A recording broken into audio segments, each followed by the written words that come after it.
श्री स्वामी समर्थ. नमस्कार मैत्रिणींनो, स्वागत आहे तुमचं माझ्या चॅनलवरती. आज आपण पाहणार आहोत मोक्षदा एकादशीचे महात्म्य. युधिष्ठिर म्हणाले, देव देवेश्वरा, मार्गशीर्ष महिन्याच्या शुक्ल पक्षात कोणती एकादशी येते, तिचा विधी काय आहे व त्या व्रतात कोणत्या देवतेची पूजा केली जाते? स्वामी, हे सर्व यथार्थपणे सांगावे. श्रीकृष्ण म्हणाले, राजन, मार्गशीर्षातील शुक्ल पक्षाच्या एकादशीचे वर्णन करतो, जिच्या केवळ श्रवणानेच वाजपेयी यज्ञाचे फळ मिळते. तिचे नाव मोक्षदा एकादशी आहे, जी सर्व पापांचे अपहरण करणारी आहे. त्या दिवशी प्रयत्नपूर्वक तुळशीची मंजिरी व धूप दीपादीने भगवान दामोदराची पूजा केली जाते. पूर्वोक्त विधीनुसार दशमी व एकादशीच्या नियमाचे पालन करणे योग्य आहे. मोक्षदा एकादशी मोठमोठ्या पापाचा नाश करणारी आहे. त्या दिवशी रात्री माझ्या प्रसन्नतेसाठी नृत्यभोजन स्तुतीद्वारे जागरण केले पाहिजे. ज्याची पितरे पापामुळे नीच योनीत पडलेली आहेत, त्यांनी ही एकादशी करून आपल्या पितरांना हिचे पुण्यदान करावे. त्यामुळे पितरांचा मोक्ष होईल, यात किंचितही संशय नाही. फार पूर्वीची गोष्ट आहे. वैष्णवानी विशुभीत परमरमणीय चंपक नगरीत वैखानस नामक राजा राज्य करत होता. ते प्रजेचे पुत्रवत पालन करीत होते.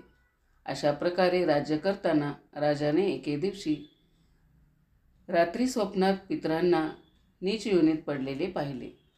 त्या सर्वांना या अस्वस्थेत पाहून राजा खूप चकित झाला. सकाळी ब्राह्मणांना स्वप्नातील गोष्ट सांगितली. राजा म्हणाला, ब्राह्मण हो, मी माझ्या पितरांना नरकात पडलेले पाहिले. ते सतत रुदन करीत मला म्हणत होते की तू आमचा पुत्र आहेस, म्हणून या नरक समुद्रातून आमचा उद्धार कर. ब्राह्मण हो, अशा रूपात मला पितरांचे दर्शन झाले, यामुळे मी बेचैन झालो आहे. काय करू, कोठे जाऊ, माझे हृदय भरून येत आहे. हे ब्राह्मण हो, असे व्रत, असे तप, असा योग सांगण्याची कृपा करावी, ज्याद्वारे माझ्या पूर्वजांची नरकातून तात्काळ सुटका होईल. माझ्यासारख्या बलवान व साहसी पुत्र असूनही माझे माता पिता नरकात पडले आहेत. मग अशा पुत्राचा काय लाभ? ब्राह्मण म्हणाले, राजन, येथून जवळ पर्वतमुनीचा आश्रम आहे. ते भूत आणि भविष्याचे ज्ञात आहेत. नृपश्रेष्ठ, तुम्ही त्यांच्याकडेच चलावे. ब्राह्मणाचे बोलणे ऐकून वैखानस राजा त्वरित पर्वतमुनीच्या आश्रमात गेले आणि तेथे त्या मुनीला पाहून त्यांनी साष्टांग नमस्कार करून मुनीच्या पायाला स्पर्श केला. मुनींनी देखील राजाला राजाच्या 7ही भागाची विचारपूस केली. राजा म्हणाला, स्वामी, तुमच्या कृपेने माझ्या राज्यातील 7ही विभाग कुशल आहेत, परंतु मी स्वप्नात पाहिले की माझे पित्रे नरकात पडली आहेत.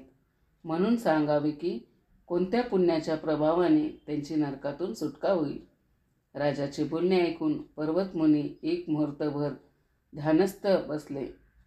त्यानंतर ते राजाला म्हणाले, राजन, मार्गशीर्ष महिन्याच्या शुक्ल पक्षात जी मोक्षदा नावाची एकादशी येते, तुम्ही सर्व लोक तिचे व्रत करा आणि ते पुण्य पितरांना अर्पण करा.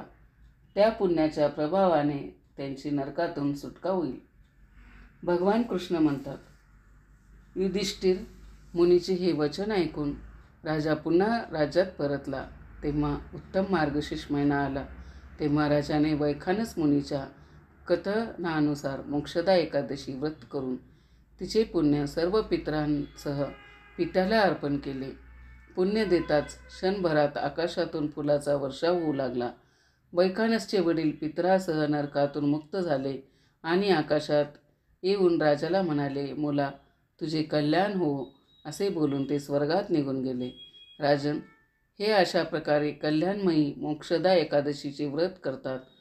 त्यांची पापे नष्ट होऊन जातात आणि मृत्यूनंतर त्यांचा मोक्ष होतो. ही मोक्ष देणारी एकादशी मोक्षदा एकादशी मनुष्यासाठी चिंतामणी समान सर्व मनोकामना पूर्ण करणारी आहे. हे महात्मा वाचल्याने व ऐकल्याने वाजपेयी यज्ञाचे सुद्धा फळ मिळते. कसा वाटला माझा व्हिडिओ कमेंट करून नक्की सांगा. शेवटपर्यंत माझा व्हिडिओ ऐकला त्याबद्दल आपल्या सर्वांचे मनापासून आभार.